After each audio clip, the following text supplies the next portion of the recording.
All right, people. So I'm back with part two. And you know what? Let's get into it. Gentleman from Arizona is recognized. Thank you, sir. Director, have you ever been a cop? Excuse me? Have you ever been a cop? I have not been a police officer. I was a prosecutor. Yeah. So you don't have decades of law enforcement experience, but you said you worked with law enforcement, right? That's fair to say, right? I was a prosecutor for over 20 years Right, in you worked five with- you different worked- offices. You worked with law enforcement. You aren't law enforcement. So is it common for ATF to turn off the power to a location prior to executing a search warrant? Is it common for us to do that? Yeah. I do not believe it is a common thing that we do. You're the director. You either know it is common or you don't know whether it's common. I thought I answered the question. I'm sorry. Is it common? It's my understanding is it's not common, and I want to be very careful to say I'm not commenting on any case because I'm not sure until the facts come Did in. I ask you about a specific case, sir? I did not, did I? I asked you about policy. Now, just in case, this is the Malinowski part two. So if you don't know who Malinowski is, he was a guy that was killed by the ATF, raiding his home, um, accusing him of selling guns illegally, but was never served a warrant. Um, they could have arrested him at his job, but they didn't. They waited until this guy was home with his wife and kids at 6 a.m. in the morning and broke into his home and sent the guy back home. I'm going to say that. So this is the part two. And just listen to this guy, Mr. Dettelbach, not Mr. Biggs, Mr. Dettelbach, which is the head of the ATF. Listen to his answers. You just said it's not common. Next, does the ATF use RF frequency jamming technology to prevent the internet and cell phones from working? Sir, I'm sorry. Does the ATF use RF frequency jamming technology to prevent the internet and cell phones from working during the execution of a search warrant? Again, I am not going to sit here, and I guess I maybe should have said this before, and comment on the tactics that we use when we go into dangerous places, because it provides a blueprint for criminals to hurt us. Let's get this straight then. You told us you won't answer anything specifically about a case. Now you're saying you're not going to tell us generically. We could maybe we can contact your staff in private setting and have a conversation instead of broadcasting for all the criminals. Does the ATF use dynamic entry as their means for entry during the execution of a search warrant? Does the ATF still use dynamic entry as their means for entry during the execution of a search warrant? Again, I don't think it's appropriate. We can communicate with you on these kinds of training issues. I just don't want to give a public blueprint for people tomorrow and the next day who are going to be facing law enforcement through the door.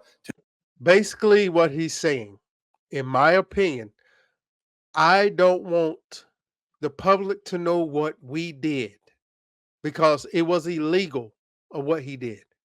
And I will follow up right after this with part three of some more grilling.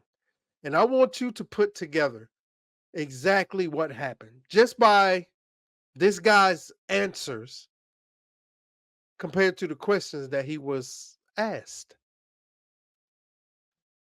To know how we're coming, what we're doing. Do you assess pattern of life as a part of risk assessment conducted prior to executing a search warrant?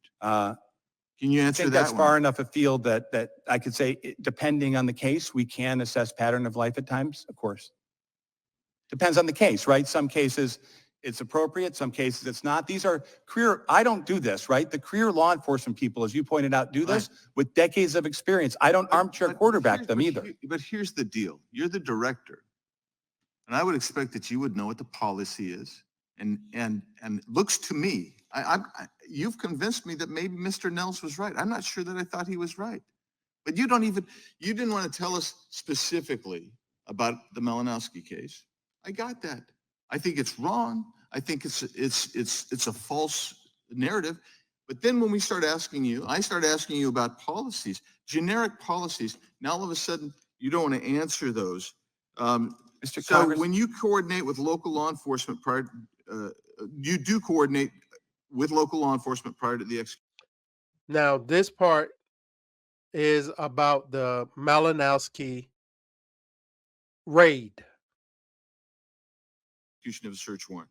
in most cases, yes, certainly most of our cases we're doing shoulder to shoulder with law enforcement So and these are local yes or no jurisdiction. questions. Thank you for answering yes. Is it the ATF's practice to instruct law enforcement partners to turn off their body cameras when participating in search warrants with ATF? ATF's written policies that are in our MOUs is that if a local law enforcement agency has a body-worn camera policy and we're going on one of these short-term operations, they are entitled to follow their own policy if they wish. That is in black and white. Can you tell us the difference on how the ATF would handle a search warrant on a violent felon versus an individual who allegedly sold a few firearms without a license?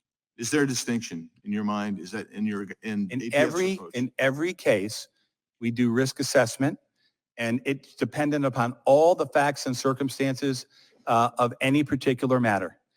So in every case we do it, but you can't boil it down to one or two things. It's a risk assessment that experts who are risking their lives conduct. How does the ATF balance the need for operational security and the need for the safety to the public? We have to do, you're asking about balancing, I think you said operational security, and we have to keep the public safe. That's obviously paramount, but police officers are entitled to go home alive at the end of their shift also.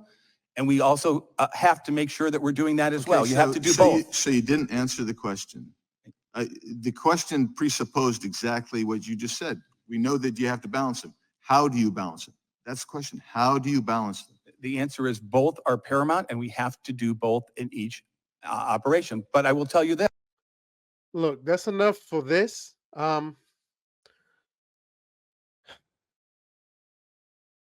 This is what is going on here in America. We hear the word lawfare. If you don't know what that means, you're seeing it. If you want to understand what tyrannical government is and what it means, you're seeing it right now. Explain to me how the ATF burst into this man's home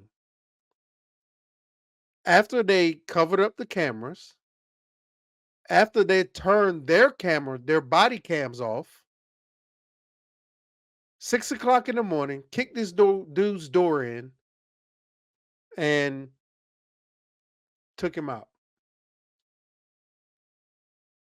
The guy had no charges. He had no criminal records. He was accused of selling guns without a license. And this is what the outcome was. All right, stand by. I got something else for you. Hold one.